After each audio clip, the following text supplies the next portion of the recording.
Hi everyone, Ben and Matt here from Model Flight, and today we're looking at the brand new Spektrum DX18 Stealth Edition. So Matt, what's new with this transmitter? So as you can see, Spektrum have given this transmitter, or the old DX18, a bit of a facelift. It's now all black. The case that it comes with will be black, and it'll have a black neck strap to tie in this stealth look that they're going for. And of course, one of the great features about the DX18 is the voice alerts. Yep. So can you go into some more detail about how these work? Yep, so again with all the newer Spektrum transmitters, your 9, your 6, your DX7, and now this new Stealth Black, they've got the telemetry, you've got voice alerts from the telemetry, so you can have prompts come up with whatever you'd like to choose or have whilst you're flying. And there's also a built-in sequencer as well. Can you go into some detail about how that functions? Yep, so the idea behind this particular feature is for multiple servo applications. Let's say on a helicopter CCPM where you've got 3 servos working together, it'll grab all 3 servos and send out a similar data package to get them to move exactly the same measurement or the same distance as the other servo. And can you talk about the new wireless trainer link? Yep, so with the wireless trainer, essentially you would treat another transmitter as a receiver, and you bind this transmitter to another transmitter like you would a receiver and use that as a training feature. So rather than having the buddy cord and tripping over that every so often if you're moving around the field, you've got a wireless link to the trainer and you've obviously got the master transmitter, so you've got control over the student and you can flick between the 2 transmitters as you wish. And what about the model memory?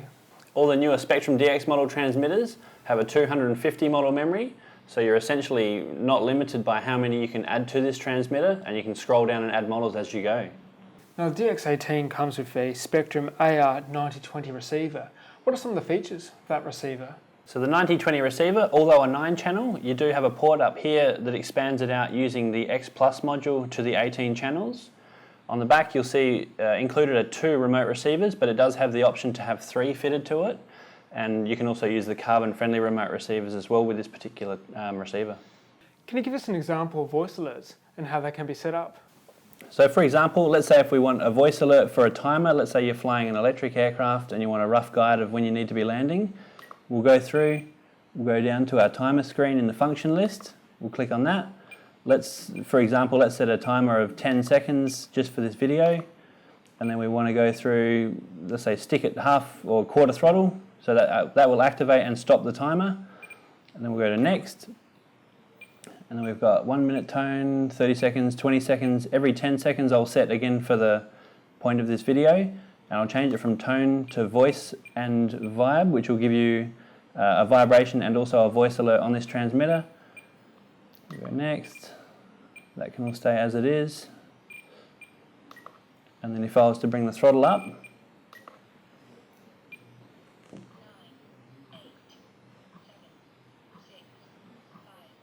and then throttle back down, we'll turn the timer off. So that's how the voice alerts work on the timer. So can you demonstrate for us how to set up the DX18, say with the Blade 350 QX3? Okay, so to set up a 350 QX, the QX3, we'll go through, and the first thing we need to grab is channel assignment. So we're going to go through to our system setup. Yes, to confirm that. Go through to channel assignment. Straight away we need to go to the second page, so down the bottom right hand corner we're clicking on next. And then here we have our first, I suppose, set of channels that we need to assign first. So gear needs to be B, so we'll change that from A to B. And AUX1 needs to be A. And auxiliary 2 is the right knob, so we'll change that to that one. Actually, we'll go there.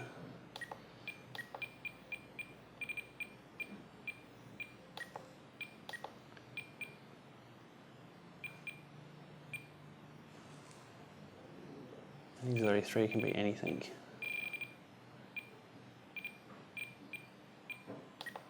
On there, so it's the channel input configuration. And then in servo setup, so we go back to the main screen, servo setup. Every servo needs to be normal in the reversing side of things, so just double check that. Typically, as a default, they will be like that. So they're all straight. And then throttle cut position will be negative 130 on switch I. and that's negative 130 as it is, so that's all good. And then servo setup on auxiliary 1, so again we're back into here, sorry. On auxiliary 1, we're changing the travel. The top will be 140.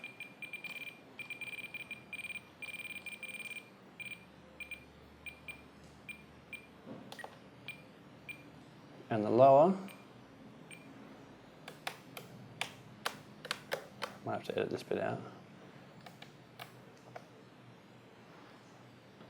Should we just do that a little bit again? Yeah, just do Just go it again. not the whole thing, obviously. Yep. So the top's 140 and the lower, we're flicking the auxiliary switch down to where it says 100 and we'll change that to 120.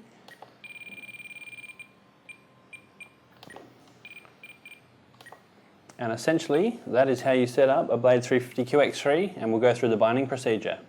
Okay, so we're going to bind the QX3 to the DX18 Stealth. So Ben, if you want to turn the quad on, Sure thing. and then flip it upside down. Yep, turn him upside down.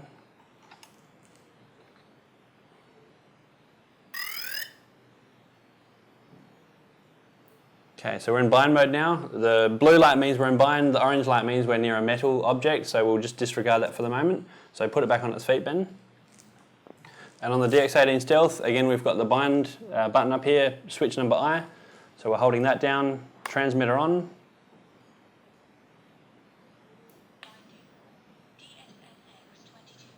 Once it confirms that, release the bind button.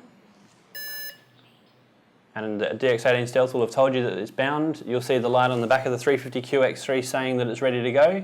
It's looking for GPS at the moment, but that's the binding procedure for the QX3. And finally, Matt, what was the radio like to handle? Did you find it easy to use? Yeah, so using the DX18, it's a very easy transmitter to use. The programming is similar to what we've seen in Spektrum before, so it's not hard for anyone new to get their head around this. It's not an overly heavy transmitter, it's very light, it's well balanced.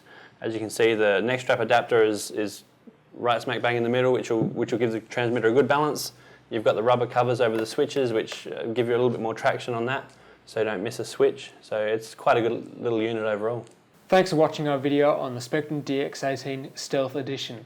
If you'd like some more information about this product, please click on the link right here. And if you guys would like to see an action video of our Blade QX3, click the video link up here. Don't forget to subscribe to our YouTube channel, and we'll see you again next time.